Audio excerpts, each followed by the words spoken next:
ഇന്ന് ആ ക്രിസ്തുവിനെ അനുഭവിക്കുവാൻ നമുക്ക് കഴിയുന്നത് എന്തിലൂടെയാണ്? സഭയിലൂടെയാണ്. എന്തിലൂടെയാണ്? സഭയിലൂടെയാണ്. എഫേസ്യ ലേഖനം കൃത്യമായിട്ട് പഠിപ്പിക്കുന്നു, സഭ ക്രിസ്തുവിൻ്റെ ശരീരമാണ്. എല്ലാവരും പറഞ്ഞ് സഭ ക്രിസ്തുവിൻ്റെ ശരീരമാണ്. അപ്പോൾ ഒരു തരത്തിലല്ലെങ്കിൽ മറ്റൊരു തരത്തിൽ സഭയുടെ ഭാഗമായി പ്രവർത്തിക്കുന്ന പ്രിയപ്പെട്ടവരാണ്. ഞങ്ങൾക്ക് അത്ര വേല ചെയ്യുന്നവരാണ്. ആഗ്യസ്റ്റിയുമൊക്കെ അവർ സഭയ്ക്ക് കോൺട്രിബ്യൂഷനായിട്ടുണ്ട്. നേരിട്ടുള്ളൊരു സഭാപ്രവർത്തനം അല്ലെങ്കിൽ സഭയ്ക്ക് കോൺട്രിബ്യൂട്ട് ചെയ്യുന്ന പ്രവർത്തനങ്ങളാണ്. ഗായന ശുശ്രൂഷ നടത്തുന്നവർ, മൈക്ക് സിസ്റ്റം വെക്കുന്നവർ, ഇവരെല്ലാം ഓർക്കും.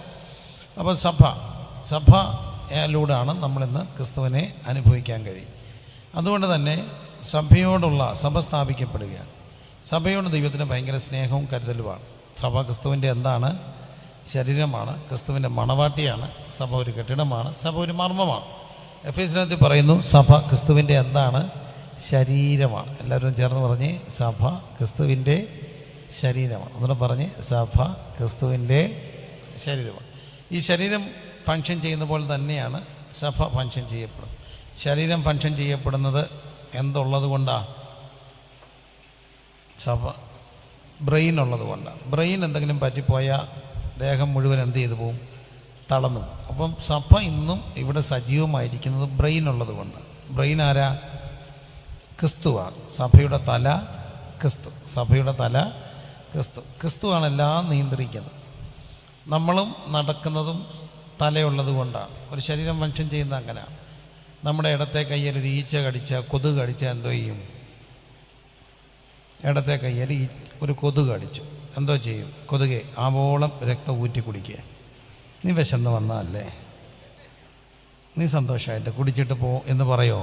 ഇല്ല. അപ്പം നമ്മളെന്തോ ചെയ്യും? വലത്തെ കൈ കൊണ്ട് അതിനെ എന്തു ചെയ്യും? അടിക്കും. ചിലപ്പോഴൊക്കെ കൈ കിട്ടിയും ചിലപ്പം പോവും. എന്തുകൊണ്ടാണ് വലത്തെ കൈ കൊണ്ട് അടിച്ചേ? എന്തുകൊണ്ടാണ് വലത്തെ കൈ കൊണ്ട് അടിച്ചേ? ബയോളജി പഠിച്ച, അനാട്ടമി പഠിച്ച ആരെങ്കിലും നഴ്സുമാരാണോ? നഴ്സസ് ആരെങ്കിലും ഉണ്ടെങ്കിൽ ഒന്ന് പറഞ്ഞ്. അല്ലെങ്കിലും അറിയാമല്ലോ, നമുക്ക് അത്യാവശ്യം സാമൂഹ്യ ബോധ്യമില്ലേ? ബ്രെയിൻ അറിഞ്ഞു എന്താ അടിച്ചു? കൊതുക് അടിച്ചു. അപ്പം ബ്രെയിൻ ആരോട് പറഞ്ഞു? വലത്തെ കൈയോട് പറഞ്ഞു, ഇടത്തെ കൈക്ക് ഒരു അടി കൊടുക്കാൻ പറഞ്ഞു. അങ്ങനെ വലത്തെ കൈക്ക് അടി കൊടുക്കാൻ സന്ദേശം കിട്ടിയപ്പോൾ വലത്തെ കൈ ഇടത്തെ കൈക്ക് അടിച്ചു.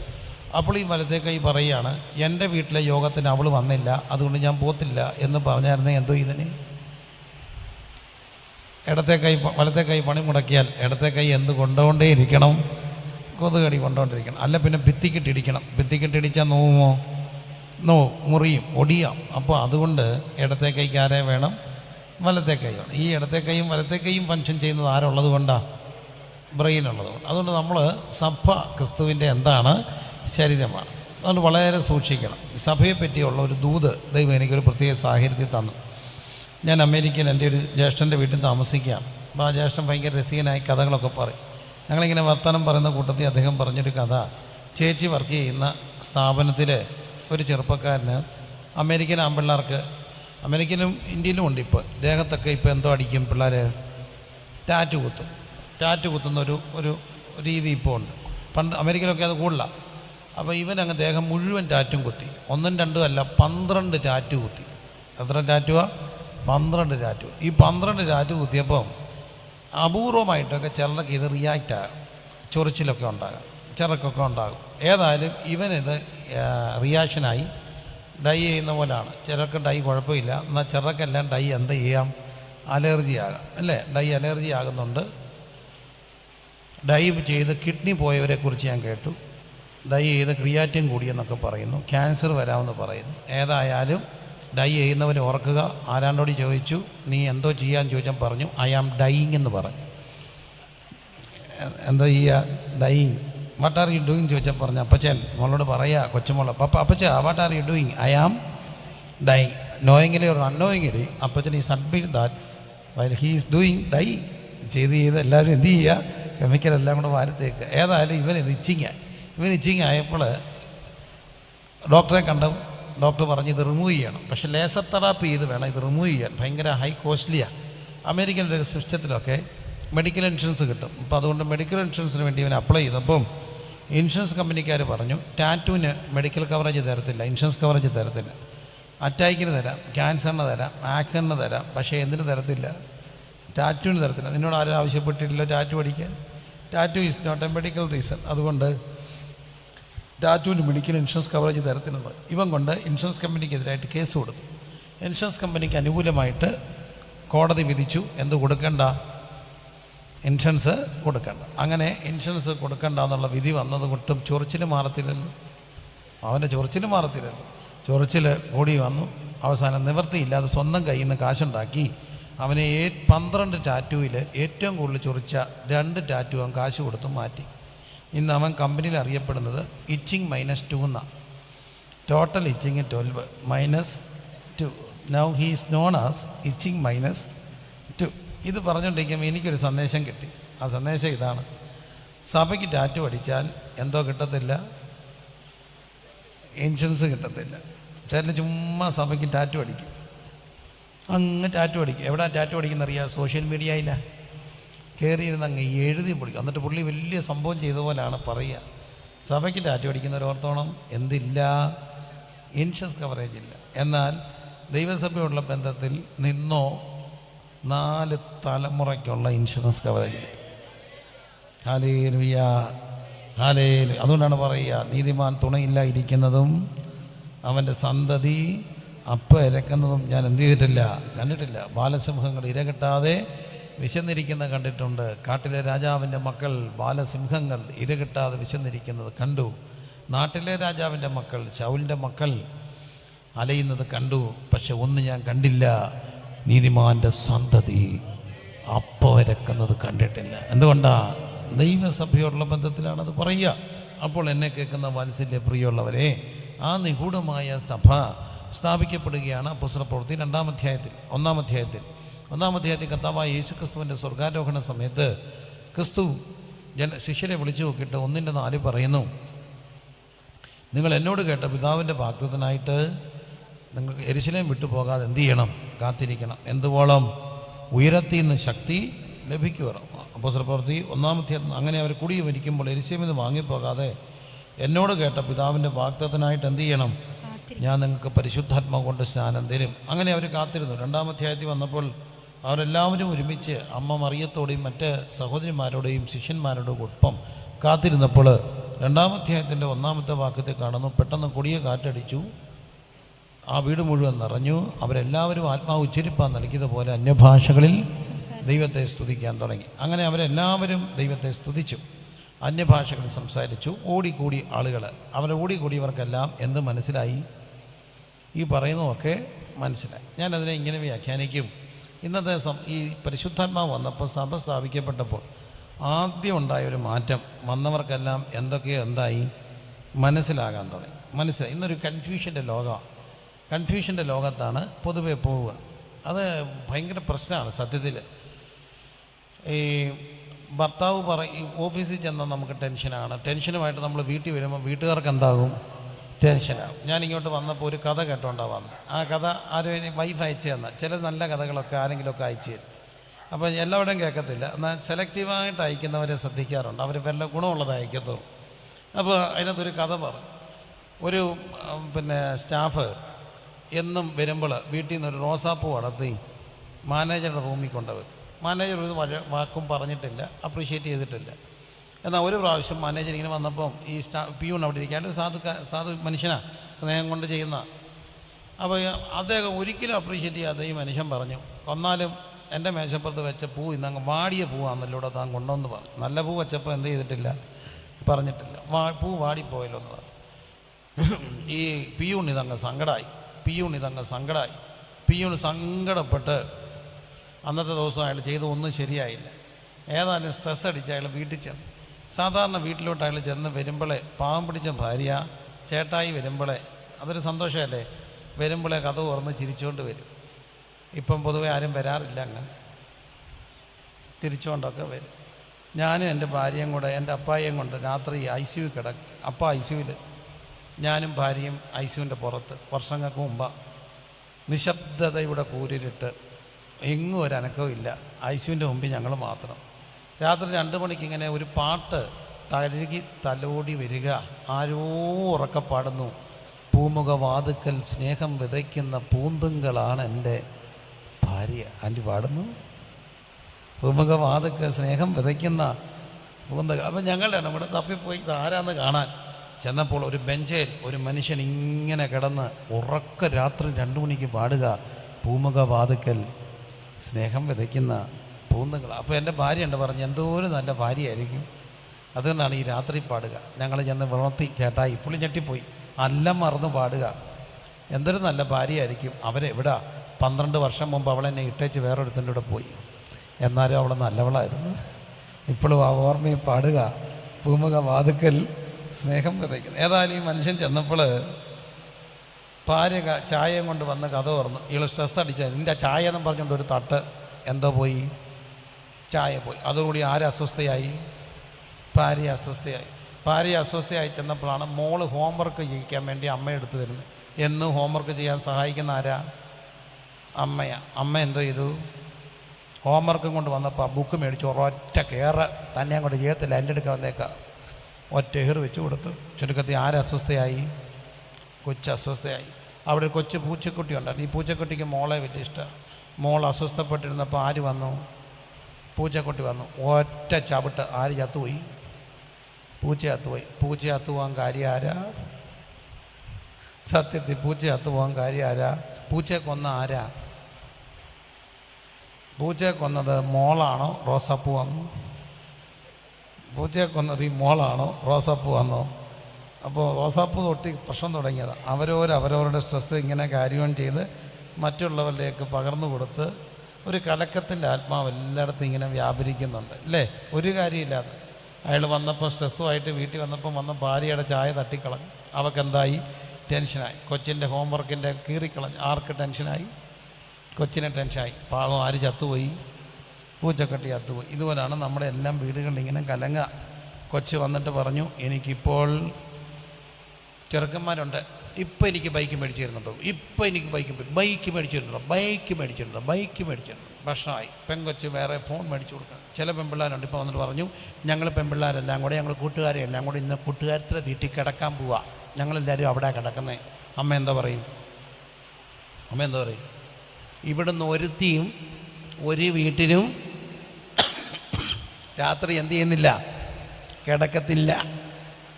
പിന്നെ ഇവിടുന്ന് ആരും പോകത്തില്ല. കൊച്ചെന്താ പറയും?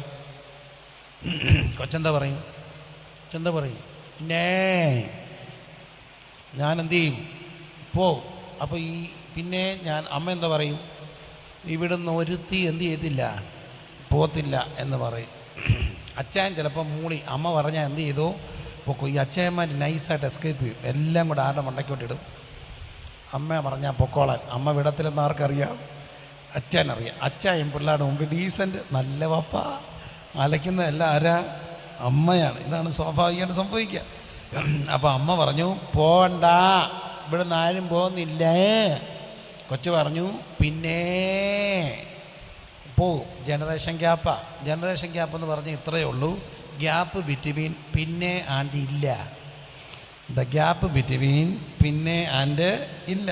എന്തോ കലങ്ങി? ഭാഷ കലങ്ങി. ഈ ഭാഷ കലങ്ങിയെടുത്ത് ഭാഷ അറിയാം. കൊച്ചനും അവൻ IT കൊച്ചൻ കൂട്ടുകാരനോടൊപ്പം വർത്തമാനം പറഞ്ഞുകൊണ്ടിരിക്കുക.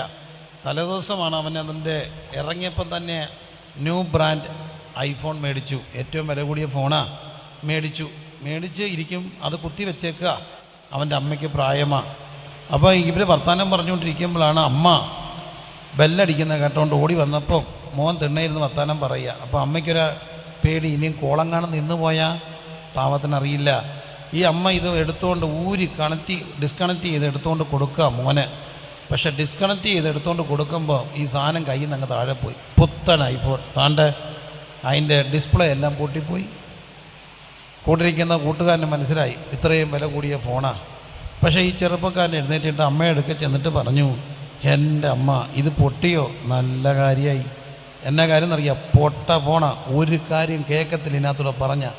ഞാനിതൊന്ന് കളയാനിരിക്കുകയായിരുന്നു. ഏതായാലും പൊട്ടിയ നന്നായി, നാളെ ഇതുകൊണ്ട് എക്സ്ചേഞ്ച് ചെയ്യുക. അമ്മയ്ക്ക് സമാധാനം. തിരിച്ച് വന്നപ്പം കൂട്ടുകാരൻ ചോദിച്ചു, പൊട്ട ഫോണാ, ഇത്രയും വിലയുള്ള ഫോൺ, ഇനി ഞാൻ മേടിച്ച ഫോൺ, നീ എന്തോ വർത്താനാ പറഞ്ഞേ? അപ്പോൾ അവൻ കൂട്ടുകാരനോട് പറഞ്ഞു പോലും, എൻ്റെ അമ്മ പാവമാണ്, അവർ സാധു വീട്ടമ്മയാണ്, അവർക്ക് ഐഫോൺ എന്താണെന്ന് അറിയില്ല. പക്ഷേ അപരിചിതനായ നിൻ്റെ മുമ്പിൽ വെച്ച് ഞാൻ അമ്മയെ വല്ലാതെ വഴക്ക് പറഞ്ഞാൽ എൻ്റെ അമ്മയുടെ ഹൃദയം പൊട്ടും. ആ പൊട്ടിയ ഹൃദയം എനിക്ക് എങ്ങും എക്സ്ചേഞ്ച് ചെയ്ത് പുതിയത് മേടിക്കാൻ ഒക്കെയില്ല. ഇത് പക്ഷേ എനിക്ക് വേണമെങ്കിൽ എക്സ്ചേഞ്ച് ചെയ്യാം, ഇച്ചിരി പണനഷ്ടമേ ഉണ്ടാകത്തുള്ളൂ. അവിടെ അമ്മയെ മനസ്സിലാക്കാൻ മോന് കഴിഞ്ഞു എന്നുള്ളതാണ് സത്യം. പരിശുദ്ധാത്മാവ് വരുമ്പോൾ സംഭവിക്കുന്നൊരു കാര്യമുണ്ട്, കുറച്ചുകൂടെ നമുക്ക് ഈ മനുഷ്യനെ മനസ്സിലാക്കാനൊക്കെ. അവിടെ കൂടി വന്നവർക്കൊക്കെ എന്തു മനസ്സിലായി? ഭാഷ മനസ്സിലായി. ഈ മനുഷ്യരൊക്കെ ഏതോ ഒരു ലോകത്തോട് ഓടുക, ആരും ആരെയും മനസ്സിലാക്കാൻ ശ്രമിക്കാത്ത ഒരു ലോകത്തിൽ എന്തൊക്കെയോ സ്ട്രെസ്സുകളുമായിട്ട് അത് കാര്യം ചെയ്ത് പോവുകയാണ്. ഇവിടെയാണ് പരിശുദ്ധാത്മാവിൻ്റെ പ്രവൃത്തി നമ്മൾ മനസ്സിലാക്കേണ്ടത്. പരിശുദ്ധാത്മാവ് വന്നപ്പം അവർക്ക് കൂടി വന്നവർക്കെല്ലാം എന്ത് മനസ്സിലായി? ഭാഷ മനസ്സിലായി. കലക്കങ്ങളുടെ ലോകത്ത് പരിശുദ്ധാത്മാവ് ഭാഷ മനസ്സിലാക്കി കഴിഞ്ഞപ്പോൾ അവിടെ വേറൊരു വലിയ അത്ഭുതം ഉണ്ടായി. അപ്പോസ്തലപ്രവൃത്തി 2-ാം അധ്യായത്തിൽ അതിൻ്റെ 14-ാമത്തെ വാക്യം, 2:14. അപ്പോൾ പത്രോസ് 11 പേരോട് കൂടെ നിന്നുകൊണ്ട്, ആരുടെ കൂടെ? 11 പേരോട് കൂടെ. എല്ലാവരും ആ വാക്കൊന്ന് ചേർന്ന് പറഞ്ഞ്, എത്ര പേരുടെ കൂടെ? 11 പേർ. അവിടെ വലിയൊരു അത്ഭുതമുണ്ട് കേട്ടോ. ഈ ഉദ്ധാനത്തിന് മുമ്പ്, ക്രിസ്തുവിൻ്റെ പീഡാസഹനത്തിന് മുമ്പ് 3.5 വർഷക്കാലം ഈ ശിഷ്യർ ക്രിസ്തുവിൻ്റെ കൂടെ നടന്നു. പക്ഷേ ഇവരെല്ലാം ഇടയ്ക്കിടയ്ക്ക് ചോദിക്കുന്ന ഒരു ചോദ്യം ഉണ്ടായിരുന്നു. എന്താ ചോദിച്ചുകൊണ്ടിരുന്നത്? ഞങ്ങളിൽ ആരാണ് വലിയവൻ? ഞങ്ങൾ നിൻ്റെ കൂടെ ഒക്കെ വന്നിട്ട് ഞങ്ങൾക്ക് എന്ത് കിട്ടും? വലിയവൻ ആരാണെന്നാണ് ചോദിക്കുക. പക്ഷേ ഈ വലിയവൻ ആരാണെന്ന് ചോദിച്ചുകൊണ്ടിരുന്ന ഇവർക്ക് ഭയങ്കര മാറ്റം ഉണ്ടായി. ഒരു ദിവസമുണ്ട്, അത് ഉദ്ധിതൻ്റെ ഉദ്ധാനത്തിൻ്റെ അന്നാണ്.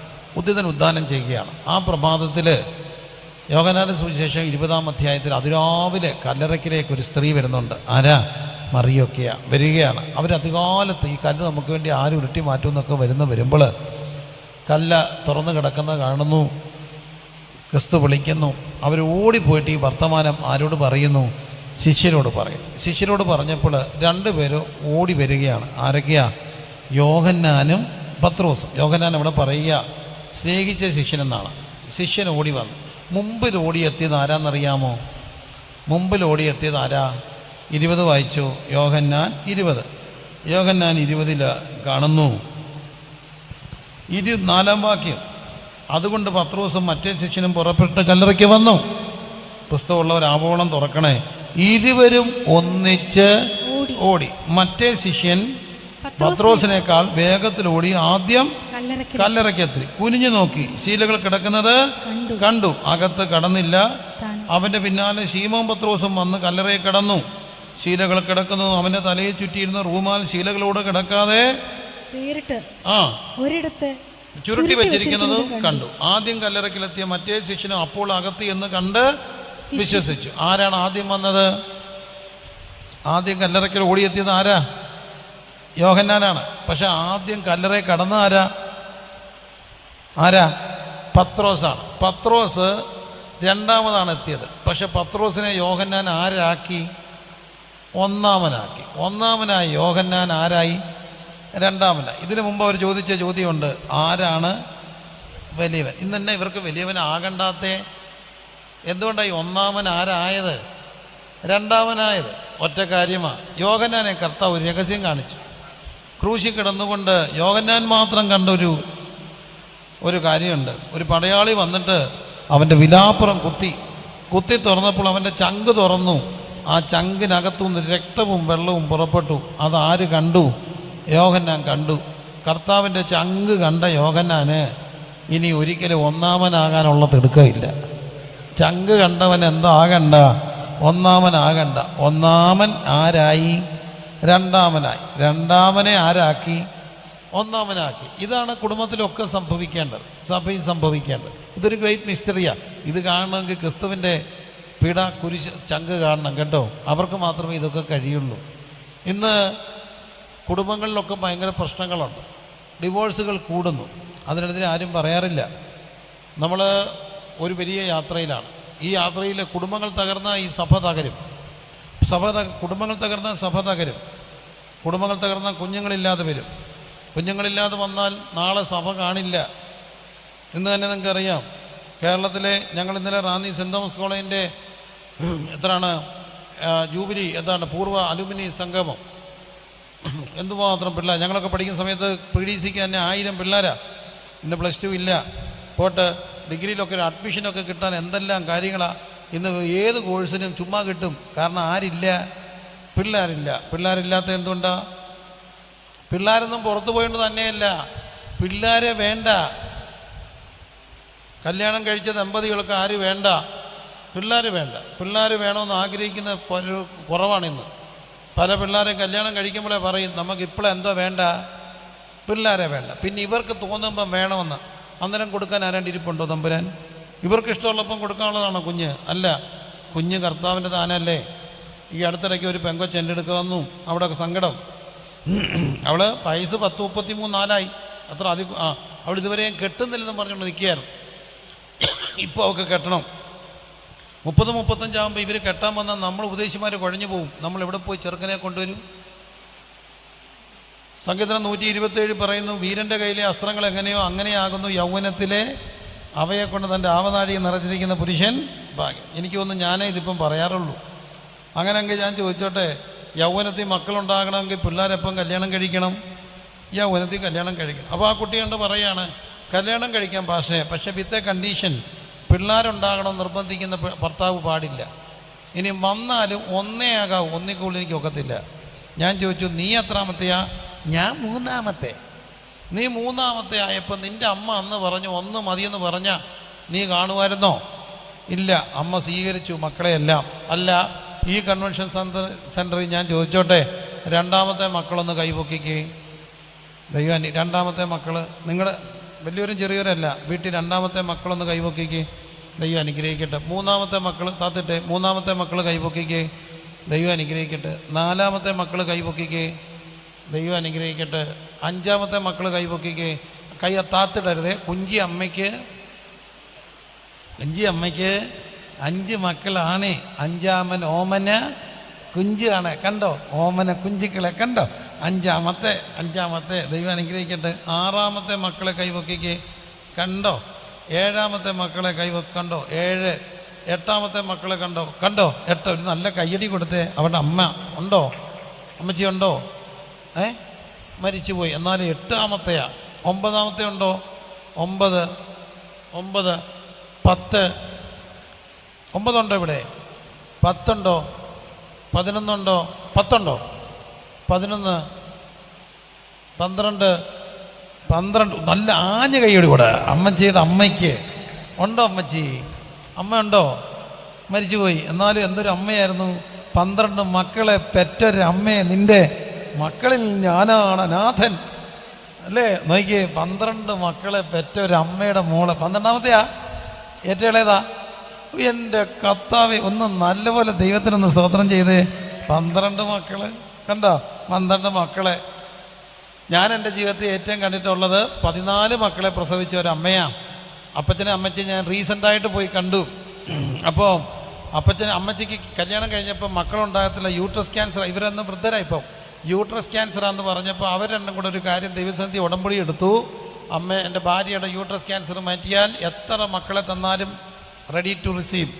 അങ്ങനെ 1, 2, 3, 4, 5, 6, 7, 8, 9, 10, 11, 12, 13, 14 കിട്ടി.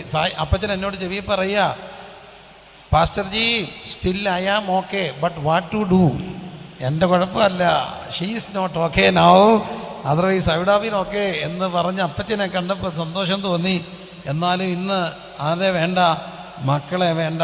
മക്കളെ വേണ്ടാത്തൊരു തലമുറയുടെ ലോകത്തൂടാണ് നമ്മൾ പോവുക. അപ്പോൾ കുടുംബങ്ങൾ തകർന്നാൽ ആരില്ലാതെ വരും? മക്കളില്ലാതെ വരും. മക്കളില്ലാതെ വന്നാൽ നാളെ സഭ കാണത്തില്ല, സമൂഹം കാണത്തില്ല, കോളേജ് കാണത്തില്ല, സ്കൂൾ കാണത്തില്ല. അത് തന്നെയല്ല, ഒരു കുഞ്ഞിന് വേണ്ടി, ഒരു കുഞ്ഞിന് ജന്മം കൊടുക്കുമ്പോൾ നമ്മൾ പ്രധാനപ്പെട്ട ഒരു ദൗത്യം സ്വർഗത്തിന് ചെയ്യുക. ജനിച്ച ഒരു കുഞ്ഞ് മരിച്ചു പോയാലും സ്വർഗത്തിൽ ചെല്ലുമെന്ന് വിശ്വസിക്കുന്നവർ സ്തോത്രം ചെയ്യാമോ?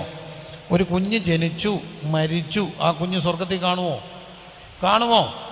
സംശയം വേണ്ട. കുഞ്ഞുങ്ങളെല്ലാം ഇവിടെ കാണും, സ്വർഗത്തിൽ കാണും. വിശ്വസിക്കുന്നുണ്ടോ? അപ്പോൾ ഒരു കുഞ്ഞിന് ജന്മം കൊടുക്കുക എന്ന് പറഞ്ഞാൽ ഭൂമിക്കൊരു കുഞ്ഞിനെ കൊടുക്കുകയല്ല, സ്വർഗത്തിനൊരു അവകാശിയെ കൂടെ കൊടുക്കുകയാണ്. സ്വർഗത്തിനൊരു അവകാശിയെ കൊടുക്കുന്ന ജൈവ പ്രക്രിയയിലാണ്, സ്വർഗീയ പ്രക്രിയയുടെ ഭാഗമാകുകയാണ് ദമ്പതികൾ പങ്കുചേരുമ്പോൾ. അതിന് പക്ഷേ ഇന്ന് വിരുദ്ധമായി തടസ്സമായി നിൽക്കുന്ന ഒരു കാര്യമുണ്ട്. ആരാണ് വലിയവൻ എന്നുള്ളതാണ്. ആരാണ് വലിയവൻ? ഭാര്യയാണോ ഭർത്താവാണോ വലുത്? പറ, ഭാര്യയാണോ ഭർത്താവാണോ വലുത്? സംശയമല്ലേ? ഭാര്യയാണോ ഭർത്താവാണോ വലുതെന്ന് ചോദിച്ചാൽ പണ്ടൊക്കെ പറയാമായിരുന്നു ആരാ വലുത്? ഭർത്താവ് ഭാര്യ വലുത്. പക്ഷേ ഇന്ന് കൺസെപ്റ്റ് എല്ലാം മാറുക. ഞാൻ പല ക്യാമ്പിലും പറയുന്നൊരു കാര്യമുണ്ട്. പെൺപിള്ളേർ മൊത്തത്തിൽ ഫോർവേഡായി, മിടുക്കരായി. പിള്ളേർ എന്നാൽ ആൺപിള്ളേരെ കുറച്ചുകൂടെ എനിക്ക് തോന്നുന്നു സ്ത്രൈണഭാവത്തിലേക്ക് നിങ്ങൾ പോസിറ്റീവായിട്ട് സമൂഹത്തെ നോക്കിയാൽ മതി. പെൺകുട്ടികളൊക്കെ നിക്കറിട്ടുകൊണ്ടൊക്കെയാണ് ഇപ്പം ടൂർ പോകുന്നതും നടക്കാൻ പോകുന്നതും. പെൺപിള്ളേരുടെ നിക്കറിൻ്റെ ഇറക്കം എത്രയും കാണും, ഇനി മേളി വരെയാണ്. എന്നാലും ആൺപിള്ളേർ കുറച്ചുകൂടെ ഡീസൻറ്റാണ്. മിക്കവാറും ആൺപിള്ളേരുടെ നിക്കറിനൊക്കെ എന്തോരം ഇറക്കം കാണും, മുട്ട് വരെ ഇറക്കം കാണും. ആരാ ഡീസൻറ്റ്? പറയെന്താ? ഇനിയും പൊക്കോട്ടെ. ആഭരണം ബന്ധുക്കോസുകാർ ഉപയോഗിക്കാറില്ല. ഞാൻ ആഭരണം ഇടാറില്ല, ഇടത്തുമില്ല. എൻ്റെ തീരുമാനമാണത്. അപ്പം അതെൻ്റെ തീരുമാനം. എൻ്റെ ഭാര്യ ഇടത്തില്ല, അതെൻ്റെ തീരുമാനം. മക്കളോട് നമ്മൾ പറയുന്നുണ്ട് എന്ത് ചെയ്യരുത്, ഇടരുത്. ഇതുവരെ ഇട്ടിട്ടില്ല. നമ്മുടെ ആഗ്രഹം ഇടരുതെന്ന് തന്നെയാണ്. അതാണ് ഞങ്ങളുടെ പ്രാർത്ഥനയും. എന്നാലും ചെറിയൊരു കാര്യം ചോദിച്ചോട്ടെ, ആഭരണം സ്ത്രൈണഭാവമാണോ പൗരുഷഭാവമാണോ? ആഭരണം സ്ത്രൈണഭാവമാണോ പൗരുഷഭാവമാണോ കൂടുതലും? ആഭരണം സ്ത്രൈണഭാവമാണോ പൗരുഷഭാവമാണോ? ആരാ കൂടുതൽ ആഭരണം ഇടുന്നത്, സ്ത്രീകളോ പുരുഷന്മാരോ? സമ്മതിച്ചു. പക്ഷേ ഇന്ന് പല പെൺകുട്ടികളും എന്തിടത്തില്ല, ആഭരണം ഇടത്തില്ല. ഇടാതെ പെൺപിള്ളേരെ കണ്ടുണ്ടോ? കഴുത്തരിയില്ല. ഈ എളിവിന് പൊട്ടന് അബദ്ധം പറ്റി. എങ്ങാണ്ടൊക്കെ നിൽക്കുമ്പോൾ പെൺപിള്ളേരെ ആഭരണം ഇടാതെ പ്രൈസ്തലോട് മോളെ. അവർ ഹിന്ദുക്കളൊക്കെയാണ്. അവരെന്നെ കണ്ട് അന്തം വിട്ട് നോക്കുക. കാരണം അവരെ വിശ്വാസിയാണെന്നുള്ള ചിന്തയിലാണെന്ന് ഞാൻ. വിശ്വാസികളല്ലാത്ത ഒത്തിരി പെൺപിള്ളേരുണ്ട് എന്തിടാത്തെ, ആഭരണം ഇടാത്തെ. പക്ഷേ ഇപ്പോഴത്തെ ആൺപിള്ളേരെ കണ്ടിട്ടുണ്ടോ? അവൻ ഇവിടെയും കുത്തും, ഇവിടെയും കുത്തും, ഇവിടെയും കുത്തും. അവൻ കുത്താന്നിടത്തെല്ലാം കുത്തും. പെൺപിള്ളേർക്ക് എന്തോ വേണ്ട? ആഭരണം വേണ്ട. പെണ്ണ് ആണായി, ആണ് ശരിയാണോ? അപ്പം എന്നിട്ടോ പെൺപിള്ളേർ നിക്കറൊക്കെ ഇട്ടിട്ട് ബുള്ളറ്റിലാണ് സോളോ ട്രിപ്പ് പോകുന്നത് ഒറ്റയ്ക്ക്. ഞങ്ങളുടെ അതുവഴി നിന്നാൽ ഈ മൂന്നാറിനൊക്കെ പോകുന്ന പിള്ളേർ. ഞാനിതുങ്ങളെ എന്നോട് ചോദിച്ചിട്ടുണ്ട്, എന്ത് ഉറപ്പിലാണ് പെങ്കൊച്ചെ പോകുന്നേ? അങ്കിൾ, എൻ്റെ കൈ പെപ്പർ സ്പ്രേയും പിച്ചാത്തിയും ഉണ്ട്. അവന്മാർ വന്നാൽ അപ്പം ടിഷ്യൂ നടിക്കും. എന്തോ ഉറപ്പിലാണ് പോകുന്നറിയോ? ബുള്ളറ്റേ പോവുക. അവൾ ആഭരണമൊന്നും ഇടാതെ നിക്കറൊക്കെ ഇട്ട് പെപ്പർ സ്പ്രേ ഒക്കെ ഇട്ട് ബുള്ളറ്റേ പോകുമ്പോൾ ഇവ മുടി താണ്ടി അവിടെ മുടി ഇത്രയും ബോബി ചെയ്തു. എന്നാടി മോളെ ബോബി ചെയ്തേ? അതെൻ്റെ പൊന്നങ്കിളെ എന്തോ ഒരു പാടാന്നറിയത് മെയിൻറ്റെയിൻ ചെയ്ത് കൊണ്ടുനടക്കാൻ എല്ലാം അങ്ങ് പോയി ഉള്ളല്ല. ഞാനതുകൊണ്ട് ഇപ്പോൾ അതങ്ങ് ബോബി ചെയ്തു. ഇവനോ മുടി വളർത്തി ഇവിടെ കെട്ടിവെച്ച് ഇവിടെയും കമ്മലിട്ട് ഇവിടെയും കുത്തിയിട്ട് അവൾ ബുള്ളറ്റിൽ പോകുമ്പോൾ ഇവൻ പൊതുവെ പുറകെ ആക്റ്റീവായാൽ അവനോടാണ് നമ്മൾ പറയുന്നത്. അവളോട് ഭാര്യ ഭർത്താവിന് എന്ത് ചെയ്യണം? നടക്കോ പാടാ. എന്നാലും ആരാ വലുത്? ഇനി പൊക്കോട്ട്. പലയിടത്ത് സത്യസന്ധമായിട്ട് പറ, വിദേശ മലയാളികളും കൂടുതലാണ്, ശമ്പളം കൂടുതൽ ആർക്കാ?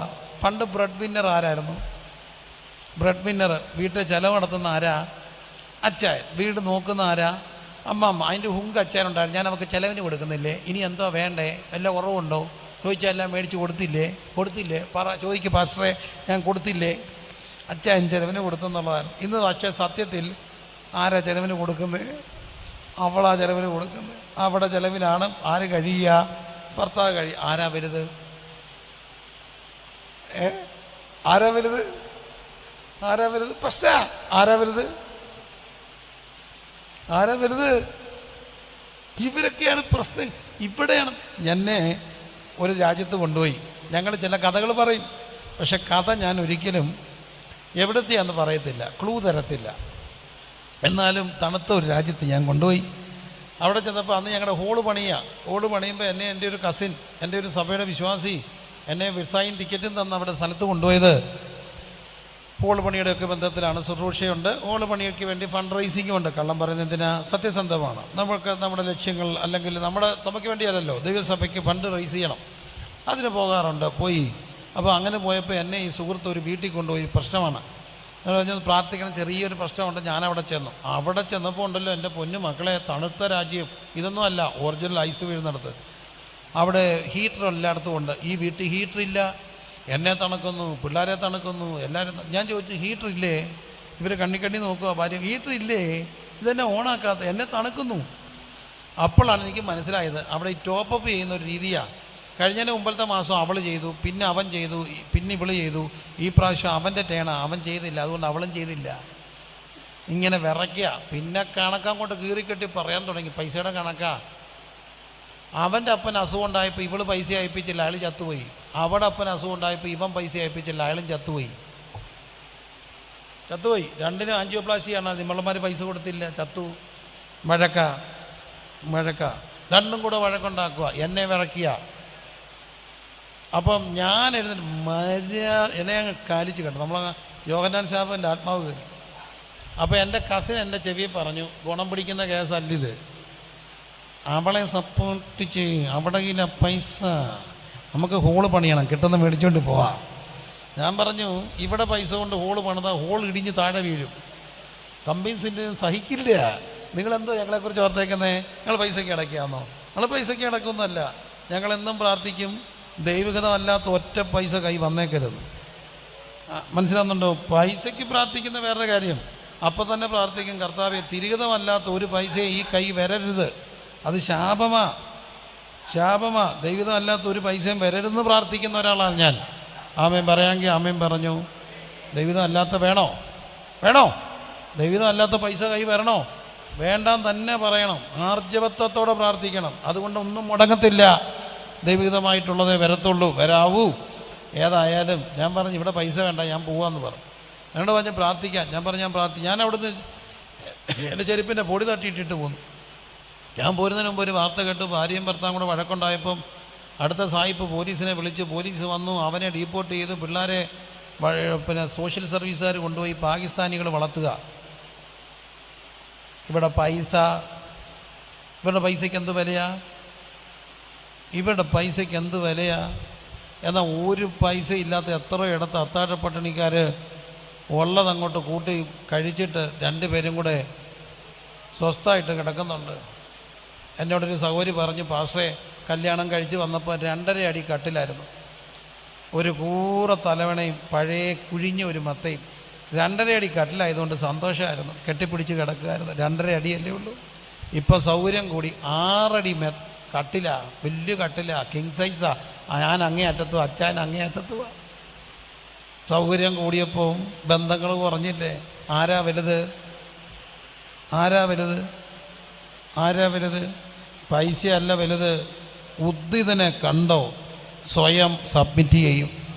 ആരും വലുതല്ല, നീയാണ് എന്നേക്കാൾ വലുത്, ഞാനാണ് നിന്നേക്കാൾ താഴെ, നീ ഒന്നാമനാകട്ടെ എന്ന് പറയാൻ കഴിയുന്ന മനോഭാവം ഉണ്ടാകണമെങ്കിൽ, അപരനെ ബഹുമാനിക്കാൻ കഴിയണമെങ്കിൽ ഒറ്റ കാര്യം ഉണ്ടാകണം, ഉദ്ദിതൻ്റെ ചങ്ക് കണ്ടവർക്ക് മാത്രമേ കഴിയത്തുള്ളൂ. കരമടിച്ച് സ്തുതിച്ചേ. ഉദ്ദിതൻ്റെ ചങ്ക് കണ്ടവരുടെ മനോഭാവങ്ങൾ മാറും കേട്ടോ. ഉദ്ദിതൻ്റെ ചങ്ക് കണ്ടവർക്ക്, ക്രൂശിതൻ്റെ ചങ്ക് കണ്ടവർക്ക് ഇനിയും വലുതാകുമെന്നും വേണ്ട. അവൻ്റെ കുടുംബബന്ധത്തിൽ മാറ്റം വരും, അവൻ്റെ സഭാബന്ധത്തിൽ മാറ്റം വരുമോ? വരും. വിശ്വസിക്കുന്നവരൊന്ന് ആമേൻ പറഞ്ഞേ. കുടുംബ പ്രശ്നങ്ങളുടെ കാര്യം എന്താ? ഒറ്റ കാര്യം, ആരാ വലുതെന്നുള്ള ചോദ്യമാണ്. ആരാ വലുത്? എനിക്കിതൊക്കെ കാണുമ്പോൾ അങ്ങ് ദേഷ്യവും സങ്കടവും എല്ലാം വരിക. എന്തോ മനുഷ്യർ ഇതെന്തൊരു ലോകം, എന്തൊരു ലോകമാണ്. ഞാനൊരു വീട്ടിൽ വർഷങ്ങൾക്ക് മുമ്പ് ചെന്ന് കയറുമ്പോൾ നമ്മൾ ചെന്ന് ബെല്ലടിച്ചപ്പോൾ ഇവർക്ക് ഇത് അഴിച്ചു മാറ്റാനുള്ള സമയം കിട്ടിയില്ല. പെട്ടെന്ന് എമർജൻസി ചെന്ന് വിളിച്ചത് അത്യാവശ്യം. എന്നാന്നറിയാമോ? ഭാര്യ പെട്ടെന്ന് വന്നപ്പോൾ താണ്ട് ഇങ്ങനെ പേടിച്ചു പോയി കണ്ടിട്ട്. ചുറ്റി ഒരു ചുന്നി എടുത്ത് ചുറ്റി കഷ്ടിച്ച് ഈ മൂക്കും വായും കാണാം, കെട്ടി വെച്ചേക്കുക. ബാക്കി മുഴുവൻ വരിഞ്ഞ് ചുറ്റി വെച്ചേക്കുക. ഞാൻ പേടിച്ചു. ഞാൻ ചെയ്ത് എന്തൊരു കൊല. കെട്ടിയോൻ പറഞ്ഞു, ഞാൻ ഉമ്മ കൊടുക്കാതിരിക്കാൻ ഇവൾ കെട്ടി വെച്ചേക്കുക, എന്നിട്ടാ കൂടെ വന്ന് കിടക്കുക. ഞാൻ ഉമ്മ കൊടുക്കാതിരിക്കാൻ ഇയാൾ ഇവിടെ മാത്രം അവൾ കെട്ടി, ബാക്കി കെട്ടി വെച്ചേക്കുക. ഞാൻ ഓർത്തു, ഇവിടെ പൈസയ്ക്ക് എന്താ പ്രയോജനം? ഇവിടെ 2 നില വീട് എന്തൊരു നരക, ഒന്നുമില്ലാത്ത കുടിലിൽ എന്തൊരു സമാധാനമാ. ദൈവമേ, നീയല്ല വലുത്, ഞാനുമല്ല വലുത്. ഞാനും നീയും ചെറുതാകുമ്പോൾ നമ്മിൽ കർത്താവ് വലുതാകും. ഞാനും നീയും ചെറുതാകുമ്പോഴാണ് കർത്താവ് വലുത്. ഞാനോ കുറയണം, അവനോ എന്നിൽ വളരണം. കരമടിച്ച് സ്തുതിച്ചിന്ന് രാത്രി പ്രാർത്ഥിച്ച്, ദൈവമേ, കുറച്ചുകൂടെ മാറ്റങ്ങൾ മനോഭാവങ്ങൾ ഉണ്ടാകുവാൻ ഞങ്ങളെ സഹായിക്കണമെന്ന് പ്രാർത്ഥിക്കണം കേട്ടോ. അവർ പത്രോസ് എത്ര പേരുടെ കൂടെ നിന്നു? 11 പേരോട് കൂടെ. പത്രോസിനെ വലുതായി അംഗീകരിക്കാൻ അവർക്ക് തടസ്സമുണ്ടായില്ല. ഭർത്താവിനെ അംഗീകരിക്കാൻ ഭാര്യയ്ക്കും, ഭാര്യയെ അംഗീകരിക്കാൻ ഭർത്താവിനും, ഭാര്യ വീട്ടുകാരെ അംഗീകരിക്കാൻ ഭർത്താവിനും, ഭർത്തൃ വീട്ടുകാരെ അംഗീകരിക്കാൻ അവർക്കും കഴിയുന്നത് എന്തുകൊണ്ടാണ്? അങ്ങനെ ഉണ്ടായിടത്തെ ഒരു കാര്യം ഉണ്ടാകത്തുള്ളൂ, മക്കൾ നിങ്ങളെ അംഗീകരിക്കത്തുള്ളൂ. മക്കൾ നിങ്ങളെ അംഗീകരിക്കണമെങ്കിൽ ഈ ഒരു മനോഭാവത്തെ വളരാൻ കഴിയണം. യേശുവേ, അങ്ങയുടെ കാഴ്ചപ്പാട് കുറച്ചുകൂടെ ഞങ്ങൾക്ക് തരണം. തുറന്ന ചങ്കിങ്ങനെ കിടക്കുക കേട്ടോ. ആ ചങ്ക് നോക്കി ഇന്ന് യോഹന്നാൻ പറയുന്നു, എനിക്കിനി ഒരിക്കലും വലിയവനാകണ്ട. പത്രോസേ, നീ ഒന്നാമനായിക്കോ, ഞാൻ നിൻ്റെ പുറകിൽ നിന്നുകൊള്ളാമെന്ന് പറയുന്ന കാഴ്ചപ്പാട്. യേശുവേ നന്ദി, യേശുവേ നന്ദി, അവൻ എന്നിൽ വളരട്ടെ, അവിടുന്ന് എന്നിൽ വളരട്ടെ. അങ്ങനെ ആഗ്രഹിക്കുന്നവരെല്ലാം ഈ കൺവെൻഷൻ്റെ രാത്രിയിൽ കരമുയർത്തി ഒന്ന് പ്രാർത്ഥിച്ച് കുറച്ചുകൂടൊന്ന് വിനയപ്പെടാൻ, എൻ്റെ കുടുംബത്തിൽ കുറച്ചുകൂടെ കലക്കം മാറി ഒരു സ്നേഹത്തിൻ്റെ ഐക്യത വ്യാപരിക്കാൻ, പരസ്പരം ഒന്ന് വിനയപ്പെടാൻ, ദൈവമേ പരസ്പരം ഒന്ന് ചെറുതാകാൻ, എന്നേക്കാൾ അവനെ വലുതായി കാണാൻ, എന്നേക്കാൾ അവളെ കുറച്ചുകൂടെ ശ്രേഷ്ഠയായി കാണാൻ എൻ്റെ ദൈവമേ കഴിയണമേ എന്ന് പ്രാർത്ഥിച്ചേ. അങ്ങനെ പ്രാർത്ഥിക്കുന്നവരൊക്കെ ഹൃദയത്തിൽ നിന്ന് പ്രാർത്ഥിച്ചേ. അകത്തുള്ള എല്ലാ മനോഭാവങ്ങളിലും വലിയ മാറ്റം ഉണ്ടാകാൻ ആഗ്രഹിക്കുന്നവരൊക്കെ ഒന്ന് പ്രാർത്ഥിച്ചേ. അവിടുന്ന് വളരട്ടെ, ഞാൻ കുറയട്ടെ. അവിടുന്ന് എന്നിൽ വളരട്ടെ, ഞാൻ കുറയട്ടെ. യോഹന്നാൻ തുറന്ന ചങ്ക് കണ്ടു കേട്ടോ. യോഹന്നാൻ തുറന്നൊരു ചങ്ക് കണ്ടു. ചങ്ക് കണ്ടവന് മറ്റൊന്നും വേണ്ട.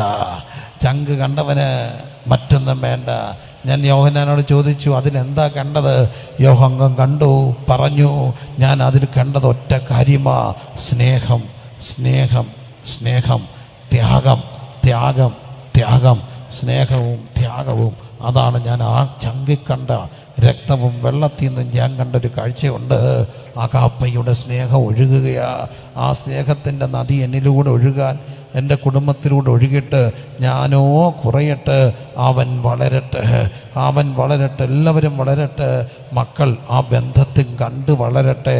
ആഗ്രഹിക്കുന്നവരൊക്കെ പ്രാർത്ഥിച്ച് ഈ രാത്രി അറക്തം മുട്ടിച്ച് മോഷ്ടിച്ച് കുടുംബ ബന്ധങ്ങളെ തകർത്ത്, സഭാബന്ധങ്ങളെ തകർത്ത്, ഹല്ലേലൂയ, അയൽബന്ധങ്ങളെ തകർക്കുന്ന ദുഷ്ടരൂപി ശക്തികളുടെ വ്യാപാരങ്ങളിൽ നിന്ന് വിടുവിക്കപ്പെടുവാൻ ഒരേ ഒരു വഴി, അവിടുത്തെ ചങ്ക് കാണുക. ഹല്ലേലൂയ. ചങ്കിലെ ചോര കൊണ്ട് അവൻ എന്നെയും വീണ്ടെടുത്തു, ചങ്കോടണച്ചവനെ നിന്നിൽ ഞാൻ ചാരിയിടുന്നു, ചങ്കോടണച്ചവനെ നിന്നിൽ ഞാൻ ചാരിയിടുന്നു.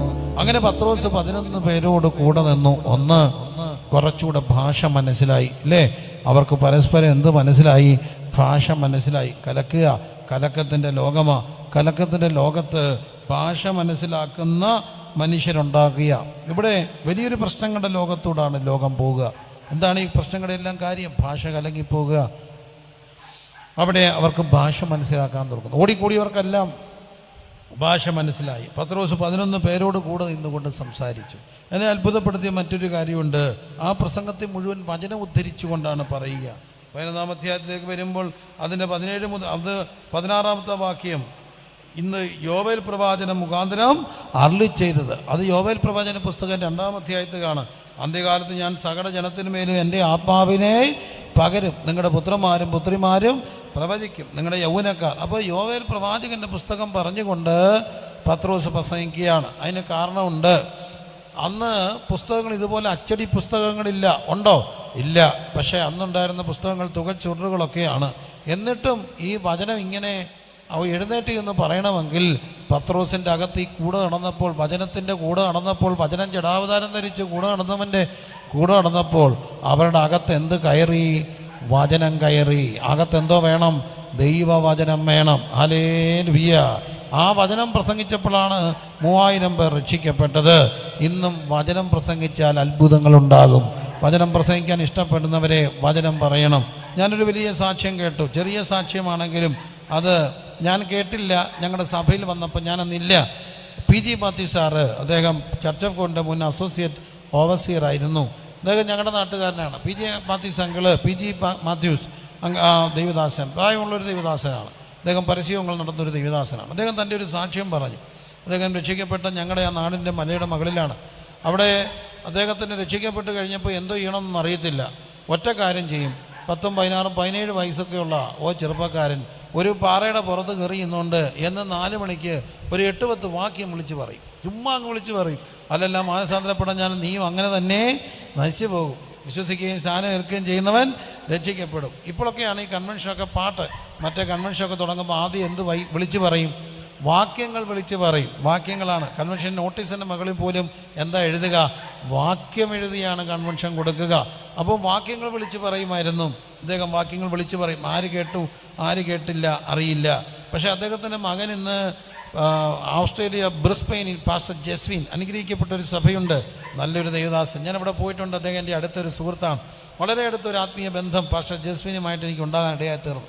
അദ്ദേഹം PG മാത്യൂസ് അങ്കിൾ വർഷങ്ങൾക്ക് ശേഷം മകനെ സന്ദർശിക്കാൻ ഓസ്ട്രേലിയ ചെന്നപ്പോൾ തന്നെ തേടി ഒരു കുഞ്ഞ് വന്നിട്ട് പറഞ്ഞു, പാസ്റ്റർ അങ്കിൾ 10, 17 വയസ്സുള്ളപ്പം വിളിച്ച് പറഞ്ഞുകൊണ്ട് വാക്യം പറയുമ്പോൾ അന്ന് എനിക്ക് 8 വയസ്സ്. പക്ഷേ 8 വയസ്സ് പ്രായമുള്ള ഞാൻ ഒരു വാക്യം കേട്ടു, അന്ന് യേശുവിനെ രക്ഷകനായി സ്വീകരിച്ചു. ഒരു വാക്യം കേട്ടത് യേശുവിനെ രക്ഷകനായി സ്വീകരിച്ചു എന്ന് ആ കുഞ്ഞ് വന്ന് സാക്ഷ്യം പറഞ്ഞപ്പോൾ ഇന്നും കവലകളിലൊക്കെ നിന്നുകൊണ്ട് 8ഉം 8ഉം അറിയാതെ 10 വാക്യം വിളിച്ച് പറയുന്നവരുടെ അകത്തൂടെ വരുന്ന ജീവൻ്റെ മൊഴികൾ. ഹല്ലേലൂയ! എന്തിനാണ് ഈ കൺവെൻഷൻ നടത്തുക? പ്രിയ സഭനൊക്കെ കഷ്ടപ്പെട്ടാണ് ഈ യോഗം നടത്തുക. പൈസയുടെ തിരത്തള്ളൽ കൊണ്ടല്ല. കൺവെൻഷൻ നടത്തിയിട്ട് 10 പേരോട് അതിൻ്റെ ക്രെഡിറ്റ് എടുക്കാനുണ്ട്. എന്ത് ക്രെഡിറ്റാണ്? കുറേ കുറ്റമല്ലാതെ എന്ത് ക്രെഡിറ്റാണ് കിട്ടുക?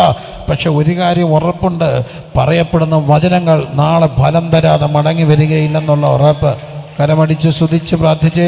വചനത്തിന് ശക്തിയുണ്ട്, വചനത്തിന് ശക്തിയുണ്ട്. അതുകൊണ്ട് എൻ്റെ എല്ലാ മക്കളോടും പറയട്ടെ, എന്ത് വായിക്കണം? ദൈവവചനം വായിക്കണം, ദൈവവചനം വായിക്കണം. എല്ലാ മക്കളും പറഞ്ഞേ എന്ത് ചെയ്യണം? ദൈവവചനം വായിക്കണം. ദൈവവചനം വായിക്കുമ്പോൾ ബൈബിള് കയ്യിലെടുക്കണം. 1 കയ്യിലെടുക്കണം, കണ്ണുകൊണ്ട് കണ്ടു. 2 അത് ഉറക്കെ വായിക്കണം. വായിക്കുമ്പോൾ നമ്മുടെ വിരലുകൾ ആ വേദപുസ്തകത്തിൻ്റെ താളിൽ തൊടണം. ഇന്നങ്ങനെ സൗകര്യം കിട്ടിയില്ലേ? എന്തുകൊണ്ട് തൊടണം? എൻ്റെ കൈ തൊട്ട ജീവൻ്റെ വചനം. ഹല്ലേലൂയ! എൻ്റെ കൈ തൊട്ട ജീവൻ്റെ വചനം. അത് കേൾക്കണം, കാത് കേൾക്കണം, കണ്ണ് കാണണം. ഹല്ലേലൂയ! എനിക്ക് ഈ വചനത്തോടൊരു താല്പര്യം ഒരു തരത്തിലുള്ളത്. ഇപ്പോഴൊക്കെയാണ് ഈ ഫോട്ടോ വലിയൊരു സംഭവം അല്ലാതായി മാറിയത്. ഇന്ന് ഫോട്ടോ ഒരു വിഷയമല്ല, ആണോ? എല്ലാവരും സെൽഫി ഉള്ളതുകൊണ്ട് ഇഷ്ടം പോലെ ഫോട്ടോയാണ്. പക്ഷെ പണ്ട് ഫോട്ടോ എടുക്കുക എന്ന് പറഞ്ഞാൽ വലിയ സംഭവമാണ്.